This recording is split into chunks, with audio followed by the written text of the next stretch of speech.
Vale. La- ¿Qué es lo peor que ha hecho un papa en la historia? Buenos días, buenas tardes, buenas noches, queridos Hans Brothers. Tercer episodio de Tu pregunta y yo respondo. Esta vez el invitado, Enric, de Adictos a la Filosofía. Ya lo habéis visto antes en este canal. Aún así, a los que habéis llegado recién y lo veis, dejaré en la descripción, en el primer comentario, los datos de su canal de YouTube y demás redes. ¿Vale? Y pues nada, todo tuyo. A ver, tengo varias preguntas y además algunas de seguidores que me han dejado por Instagram, que les he dicho, hoy me voy a reunir con un sacerdote que quiere que le haga preguntas, ¿qué le preguntaríais vosotros a un sacerdote? Entonces me han enviado varias, ¿vale? Entonces, a ver, por ejemplo, primero, ¿por qué tendría la gente que creer en Dios, y no solo en Dios, sino en la Iglesia católica en concreto?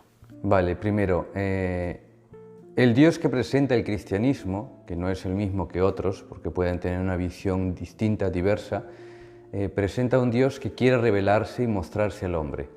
Y ha puesto un camino muy progresivo, según la capacidad del hombre, para mostrarse como es Él. ¿Con qué intención? Decirle que le ama y mostrarle a qué está llamado. Por ejemplo, el Dios cristiano ha querido mostrar al hombre que esta vida no es la única. No porque hay que desentenderse de esta vida, sino para que la viva con mayor intensidad, se entregue de lleno, porque luego la vida eterna es una prolongación, una plenitud de lo que se ha vivido en esta, ¿no? Lejos tiene que estar la idea de que no, tú sufre, que ya el Señor te lo compensará. No. Si no sé, hay que evitar el sufrimiento, se evita, no hay que ir de tontos, ¿no? En este sentido, ayuda mucho a la persona humana saber esto que Dios ha querido comunicar. Porque al fin y al cabo tenemos un fin, ¿no? Un fin último. No es que vamos movidos por el azar o por el caos, no, sino que todo nuestro ser está abocado a algo, ¿no? Una finalidad. ¿Por qué la Iglesia? Porque en ese proceso de revelarse ha sido puesta con la intención de ayudarnos a ir siempre a la fuente sin que ésta trate de distorsionarse con las interpretaciones caprichosas o creativas de alguien particular. La Iglesia de alguna manera ha querido ser conservadora, entendiéndose por ser fiel a lo que se nos transmitió. Y en ese sentido, pues ayuda, es una oferta, es una propuesta. Eso de que debería para nuestro bien, dirían los santos, pero queda en la libertad del hombre. El hombre puede decir, pues portazo, y ya está, no se niega su libertad. Dios se te aparece, ¿vale? Y te dice que cualquier cosa que le pidas te la va a conceder. Vale. ¿Qué le pedirías? Que cualquier cosa que le pida me la concederá. Buah, buena pregunta. Nunca me la había planteado. ¿O qué le dirías a Dios simplemente cuando llegues a verlo o si se te apareciera, qué le dirías? Dame los guantazos que hagan falta, pero no permitas que me separe de ti. Es una oración que se dice antes de que el cura comulgue, es una oración en secreto. Yo siempre le añado esa invocación. Es que es muy de mí. Dame los guantazos que hagan falta y la oración en verdad se dice, no permitas que me separe de ti. Ahora, de repente se toma muy en serio eso de darme los guantazos y me encuentro con Mike Tyson por ahí y ¡buah! Pero... ¿Tu papa favorito y tu santo favorito? A ver, favorito no sé, pero alguien que a mí me ayudó en el tiempo de estudios fue Benedicto XVI. El tío era un intelectual neto, ¿no? Y aunque algunos digan muchas cosas, para mí una crisis de fe bastante fuerte, uno de sus textos me la disipó como un ventarrón las hojas secas, ¿no? Que me quedé, ahí va, ¡buah! ¡Qué pasada! Porque quedaba respuesta a todo lo que yo en ese momento tenía como cacao mental. ¿Nos puedes contar un poco, si quieres? Sí, por ejemplo, durante los estudios de teología está el estudio del Evangelio de San Juan. Y a esto voy yo con esto de que las interpretaciones muy caricaturescas o muy pictóricas de alguno, ¿no?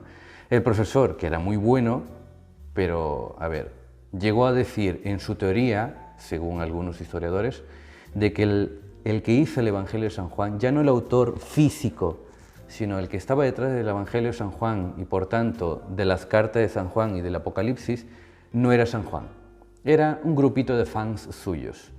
llamado la comunidad juánica.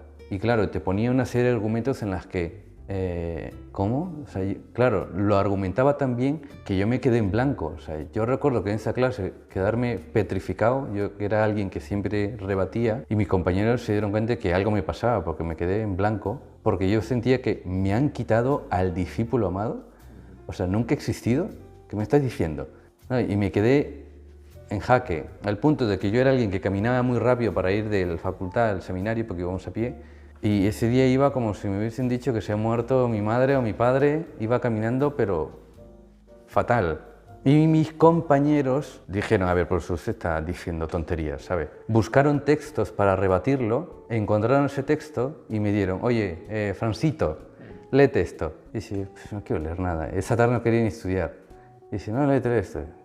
Empiezo a leer, y digo, ahí va un argumento, y otro, y otro. Todos los que había dicho el profesor se los fue tumbando de uno, pa. Sí, hasta este punto, pero no por esto, pa. O sea, era su metodología, en la que yo me quedé, ¿qué dices?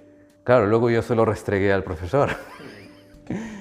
Y para mí fue como haber caído al vacío y como que alguien te rescata. No. Después, mi santo favorito, para mí, Francisco de Asís. ¿Por qué? ¿Por qué? Porque está en una época en la que la Iglesia la estaba jodiendo por todos lados, perdonando a los que se sientan sensibles. La estaba fastidiando por todos lados. Y él, con un par, para denunciar la riqueza de la Iglesia, renuncia a todos sus bienes, apuesta por la pobreza y arrastra consigo a los ricos de esa época y crea la familia franciscana. O sea, arrastra a los más ricos. O sea, ¿cómo pudo este hombre, en lugar de ir con un cartelito diciendo mis 40 tesis, mis 80 tesis contra la riqueza de la Iglesia, como lo haría luego Lutero respecto a las indulgencias, él prefirió no. No vive en la pobreza, pues la vivimos nosotros. Y eso empujó a la Iglesia a darse cuenta, oye, que no es lo que toca. Y con eso ayudó a la Iglesia a volver a algo importante, ¿no? Pues mira, en relación con esto, te quería preguntar, o sea, normalmente lo que la gente, o lo que más se sabe de la Iglesia son no bien las cosas malas, ¿no? Porque es lo que más vende. ¿Qué es para ti algo bueno de la Iglesia que te gustaría que la gente conociera más? Lo que llaman la comunión de los santos. La comunión de los santos es la doctrina que enseña que la Iglesia en su conjunto, la Iglesia de Cristo, no es solo la que vemos aquí. No se identifica precisamente con los edificios, sino con la comunidad que vive la fe. E incluso esta comunidad está muy unida a los que ya han muerto y a los que ya han llegado al cielo. De allí que se hable de la Iglesia peregrina, que somos nosotros, los que somos vivos, la Iglesia purgante, los que pues tienen que purificar sus faltas y han fallecido, y la Iglesia triunfante, los que están en el cielo, los santos, esos ya están allí. En ese sentido, claro, si uno vive la fe solo desde lo que tiene aquí y ahora y ve al cura borde y a la monja pesada y al catequista, ¿no?, cansino y a la sacristana o lo que sea, claro, uno puede decir, pues vaya mierda, ¿no? En cambio, si lo ve con una mayor amplitud, cómo han vivido los santos que siguen perteneciendo a la Iglesia y que me pueden echar una mano, es como para decir, joder, bien, super like. ¿Y algo malo de la Iglesia que te gustaría que desapareciera o que se solucionara?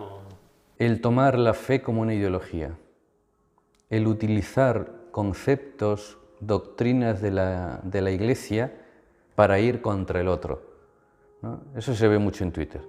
Alguien ya se va un poquito y van a saco a por él. Y yo lo he dicho un montón de veces que eso es lo que le hacen a ese Medani, ¿no? O sea, que puede tener cada uno sus particularidades, pero ir a saco los que somos de dentro, que de caridad ni que me digas que vas a misa, pues mira, no estás comiendo el cuerpo de Cristo, estás comiendo sus callos o sus uñas, yo qué sé, no sé, por decir algo, pero eso sí que me gustaría que desapareciera. Vale, ¿qué es lo peor que ha hecho un papa en la historia? ¿Qué es peor ¿Qué es lo peor que ha hecho un papa en la historia? Que yo sepa. Que lo sepas, claro. Que yo sepa. Seguramente lo peor no lo sabe nadie, ¿no? Buah.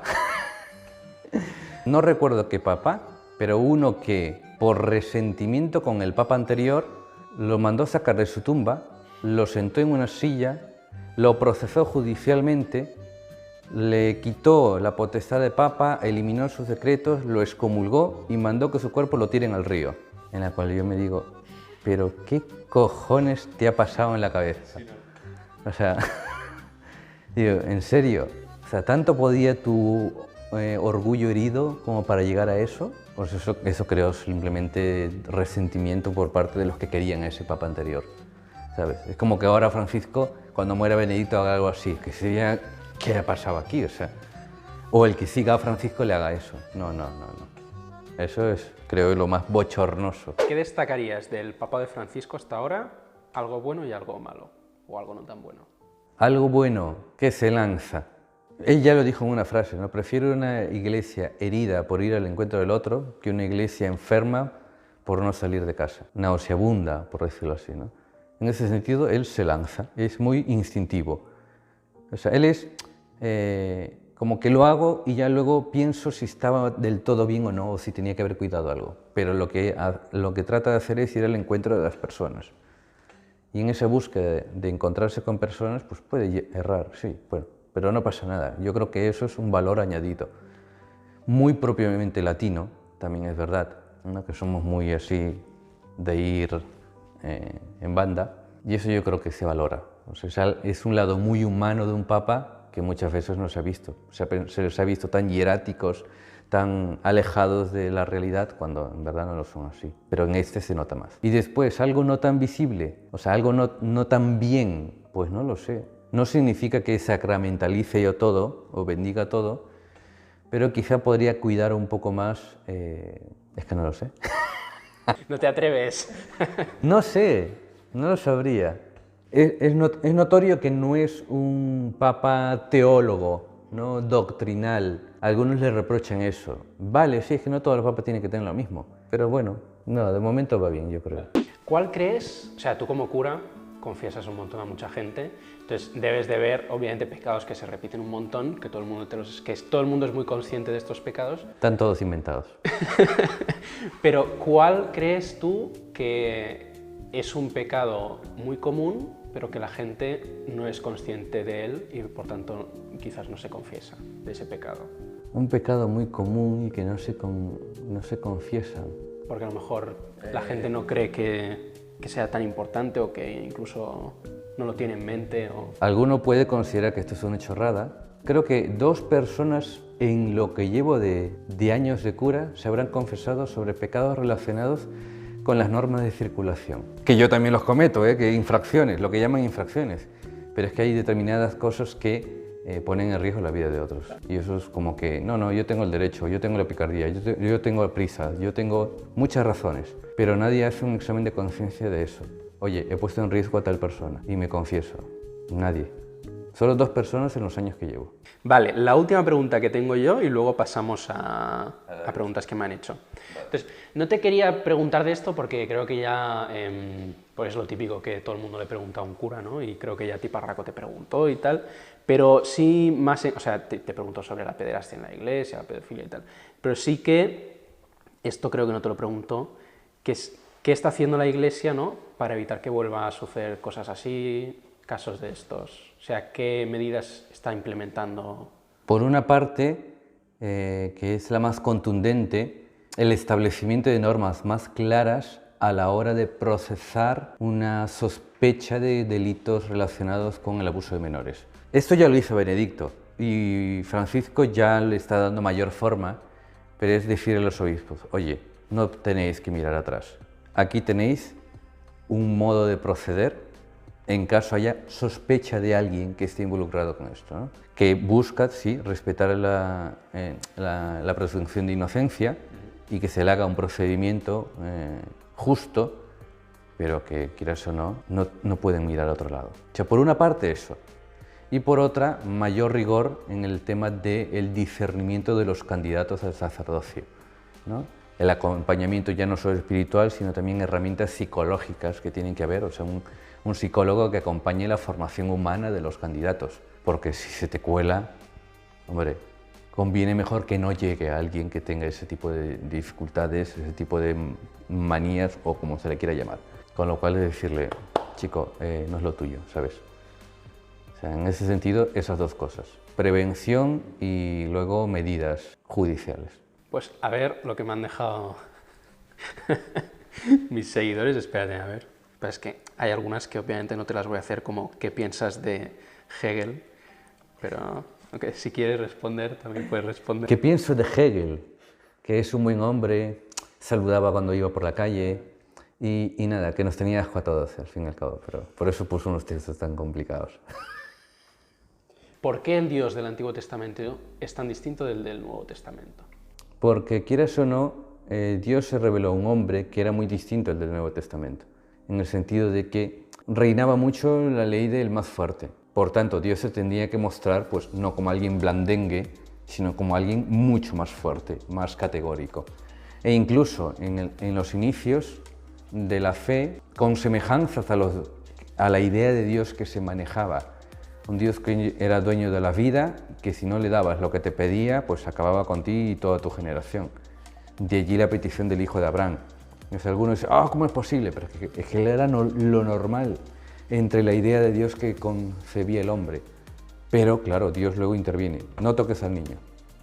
Con lo cual, ahí ya hay un cambio, un pequeño avance. Y es muy progresivo.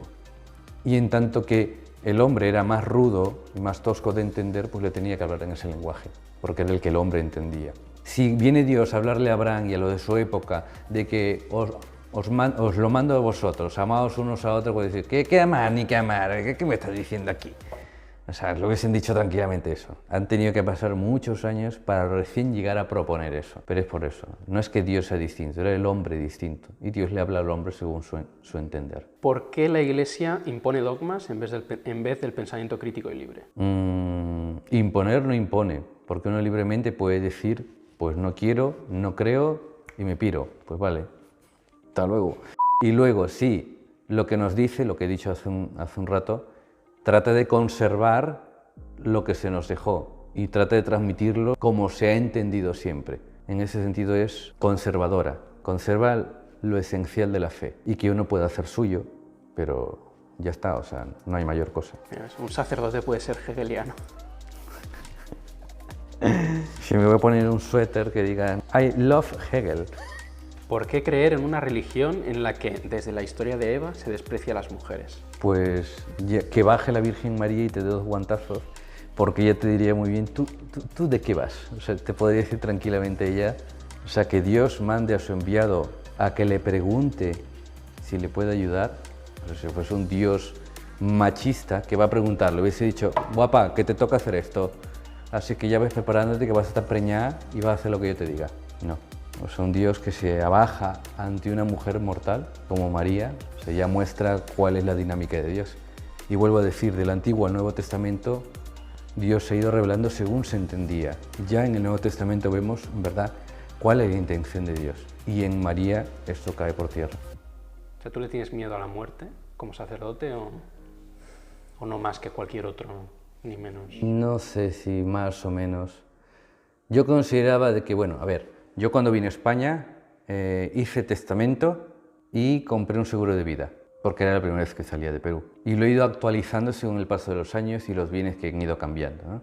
Eso era por responsabilidad. Algunos consideraban de que tenía una mentalidad fatalista. O sea, ya te dispones a morirte, ¿tienes ganas de morirte? Y digo, no. Pero soy previsor en el sentido de que ahora sé que estoy y mañana no sé. Ahora, yo he vivido así. Después, sí, es verdad que mi madre murió a los 42 y yo, en la medida en que me acerco a esa edad, siempre le pregunto en la oración, ¿no? Pasaré la valla, en el sentido de que viviré más que mi madre, pero es una pregunta así muy tangencial, no es algo esencial, no es algo que me quite la paz. Ahora, cuando pasé el COVID, ¡guau! Ahí le vi las orejas al lobo, pero muy cerca. Y sí, me había mentalizado en el que ya me iba. Con lo cual solo pedí un cura y ya está, ¿sabes? Ahora, miedo en sí mismo, en ese momento lo pasé, pero después, no significa que ahora yo viva la vida loca, pero trato de cuidarme, pero si me llama, pues que me llame. Aparte de lo que nos has explicado antes y tal, ¿tienes dudas de fe? ¿Sueles pensar que quizás, no sé, te equivocaste o te has equivocado con la religión? No. Mira que durante mi adolescencia fui muy indiferente con el tema de Dios y la iglesia, porque yo tuve la inquietud vocacional a los 18. No era capillita ni nada, no es como mis compañeros, yo desde niño ya lo sabía. No, yo desde niño quería otras cosas. Y de adolescente más todavía. Quería tener 14 hijos, con eso te digo todo. O sea, que yo iba por otro lado. Yo creo que el tiempo de formación en la universidad, en el tema de filosofía y teología, estuve por dejarme el seminario por filosofía, porque me ofrecieron hacer licenciatura y doctorado, y yo estuve a nada de dejármelo.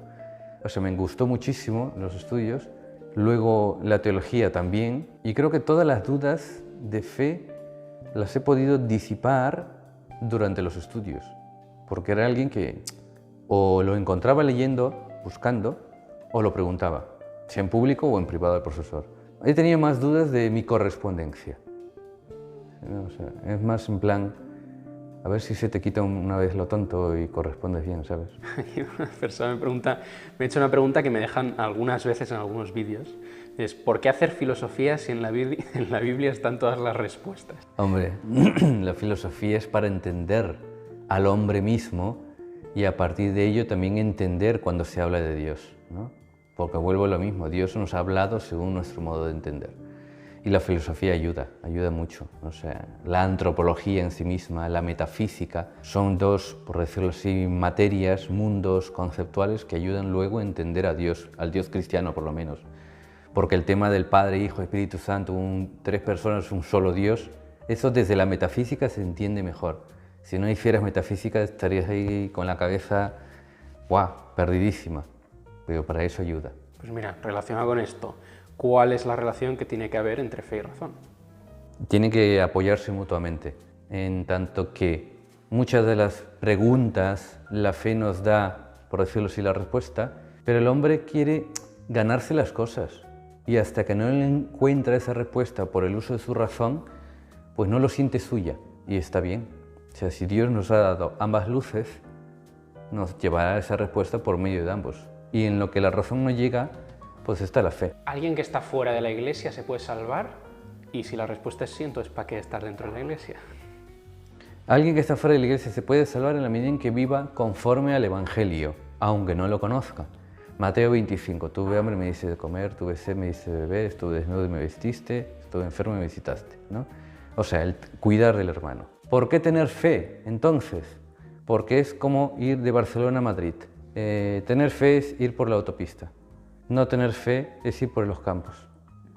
Puedes llegar, sí, pero tardas mucho, te agotas muy fácilmente y muchas veces te puedes ver solo. La fe te ayuda, esto de la comunión de los santos, a ver que no estás solo, que hay otros que ya han recorrido el camino y te pueden tirar para seguir adelante. O sea, es un plus, como el anuncio antiguo, me siento seguro, algo así, ¿no? Pues mira, lo último. Bueno, cuando yo he dicho por Instagram que iba a hablar contigo y tal, todas las respuestas han sido muy positivas, pero es verdad que ha habido alguna que es en plan, ¿para qué vas a hablar con un cura si son charlatanes todos los curas y tal, bla, bla, bla? Entonces, ¿cuál es tu reacción frente a este tipo de personas que a lo mejor llegan a tu canal, que no te conocen de nada y solo ya por el hecho de ser cura, pues ya te tienen encasillado en, pues este es un charlatán, es un mentiroso, es una persona deshonesta, lo que sea, etcétera? O es un imbécil, un ignorante, etc. Hay muchos así que YouTube filtra los mensajes y no se ven públicamente. Yo los leo todos. A algunos los he respondido. Y depende cómo me pille. Si me pille de buenas, le puedo hacer una ironía o un juego de palabras con su propio comentario, dándole a entender de que, hombre, está haciendo el tonto. O le puedo decir un estilo Dani, bendiciones, y ya está. Y algunos han caído, como incluso hace poco, le respondió uno sí y me dijo, no, bueno, gracias por responder y perdona que estaba un poco cabreado a la hora de escribirte. Y yo me he quedado, mira, solo le he dicho bendición. Y en otras sí, les he dicho, mira, no me conoces de nada, ya me juzgas, mira, cómprate un perro que te dé un poco el aire. Les sabía decir alguno, ¿no? En el vídeo de Tiparraco a uno se lo dije así. ¿Por qué crees que hay gente que quizás ante la figura del sacerdote pues tiene estas reacciones o siente este tipo de, no sé cómo decirlo? Se puede ser que estén heridos y por tanto pues ver a un cura le recuerda esa herida que no ha cicatrizado y por tanto no puede perdonar, o puede ser que tenga miedo de ver de que aquello que ataca en verdad tenía razón y en consecuencia pues trata de mitigar ese miedo agrediendo. O puede ser simplemente de que está haciendo el tonto, ya está, ¿sabes? Puede haber, todos tienen momentos, sus momentos. Si alguien me hablara así a la cara, también le respondería con una ironía, pero creo que incluso, sobre todo hombres, no mujeres, pero ahora te explico por qué, es que hasta les daría un abrazo y le diría tranquilo, en unos años tendremos la respuesta. O sea, cuando nos muramos, ¿no? ¿Por qué, hombres? Porque sabemos ser muy farrucos, muy chulos. Más que las mujeres son más dialogantes, o sea, buscan entrar más en razón. El hombre no, cuando se cierra, se cierra. Por eso le diría, tú tranquilo, vamos a tomarnos una tapa, vamos a ver un par de cervecitas, que alegrarse un poco. Solo le respondería eso. Pues no tengo nada más, ha sido un placer. Pues muchas gracias. Así es que nada, espero que os haya gustado el vídeo, podéis visitar su canal, su contenido, filosofía pura y dura, pero con tintes de humor, obviamente. Gusta mucho, ¿vale? Así es que nada, seguidlo, apoyadlo y ya nos vemos hasta la próxima. Hasta luego. Chao, chao.